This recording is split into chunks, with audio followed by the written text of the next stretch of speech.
Hi అండి, అందరూ ఎలా ఉన్నారు? ఈరోజు అయితే మా తన్వి పాప లంచ్ బాక్స్ కోసం పుదీనా పులావ్ అయితే చేశాను. ఎలా చేశానో ప్రాసెస్ అయితే చూసండి.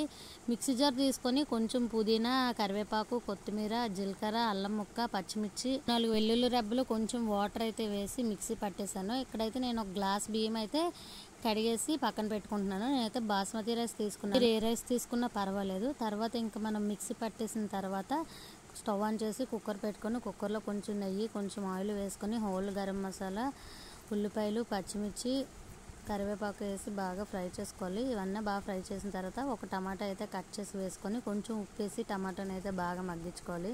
టమాటా బాగా మగ్గిన తర్వాత మనం మిక్సీ పట్టుకున్న పుదీనా పేస్ట్ అయితే యాడ్ చేసేసి ఒకసారి బాగా కలుపుకొని మూత పెట్టుకొని అయితే ఇలా ఆయిల్ పైకి తేలేంత వరకు అయితే మనం పుదీనాని అయితే ఇలా ఫ్రై చేసుకోవాలి. పుదీనా బాగా ఫ్రై అయిపోయిన తర్వాత మనం ఇక్కడ కడిగి పెట్టుకున్నాం కదా రైస్, ఈ రైస్ అయితే యాడ్ చేసేయాలి. నేనైతే పుదీనా వేపుకున్నప్పుడే కొంచెం పెరుగు అయితే యాడ్ చేసుకొని ఫ్రై చేసుకుంటే బాగుంటుంది, కానీ నేను మర్చిపోయాను. ఆ తర్వాత అయితే రైస్ వేసినప్పుడు కొంచెం పెరుగు కూడా యాడ్ చేసి బాగా కలుపుకొని ఇంకా కాసేపు రైస్లో ఉన్న తేమంతా తగ్గిన తర్వాత మనం గ్లాస్ బియ్యానికి 2 గ్లాసెస్ వాటర్ అయితే వేసుకొని ఇంకా బాగా టేస్ట్ ఉప్పు సరిపోయిందా లేదా చెక్ చేసుకొని కొంచెం కొత్తిమీర ఇంకా లెమన్ అయితే పిండేసి కుక్కర్ అయితే 2 విజిల్స్ పెట్టేస్తే మనకి పుదీనా పులావ్ అయితే రెడీ అయిపోద్ది.